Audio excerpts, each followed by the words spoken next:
Chinchwad MIDC मध्ये पाणी संकट निर्माण झाले की काय अशी परिस्थिती सध्या असल्याचं बोललं जात आहे। कारण एमआयडीसीतले उद्योजक पाण्यापासून वंचित असल्याची चर्चा आहे। अपुऱ्या पाणी पुरवठ्यामुळे टँकरच्या पाण्यावर अवलंबून राहण्याची वेळ एमआयडीसीवर आलेली आहे। दिवसाला 8000 लिटरचे प्रति लिटर 1 रुपये दराचं 3 टँकर पाणी लागत असल्यानं उद्योजक आता नाराजी व्यक्त करतात।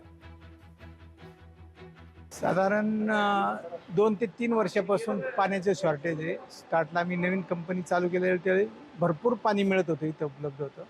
पण त्यानंतर 2-3 वर्षापासून पाण्याचं भयंकर शॉर्टेज आहे।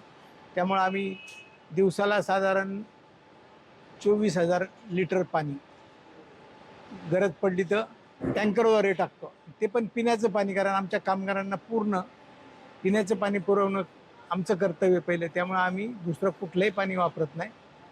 विकत सुद्धा आम्ही पिण्याचं पाणी आणतो। ते साधारण 8,000 रुपये टँकर पडतो।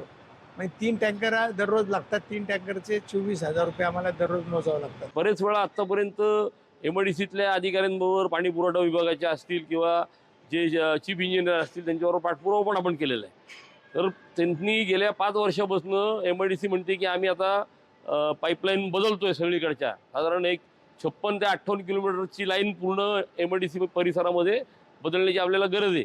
तर ते पण अजूनपर्यंत गेल्या 5 वर्षामध्ये काम पूर्ण झालेलं नाही। तर ते काम त्यांनी तातडीने पूर्ण करावं। जे लाईन एवढ्या वर्षामध्ये जवळपास 15 फूट खाली गेलेले आहेत, त्याच्यामुळे प्रेशर मिळण्यामध्ये अडचण होती आणि पाणी टंचाईचा सामना लोकांना करावा लागतोय।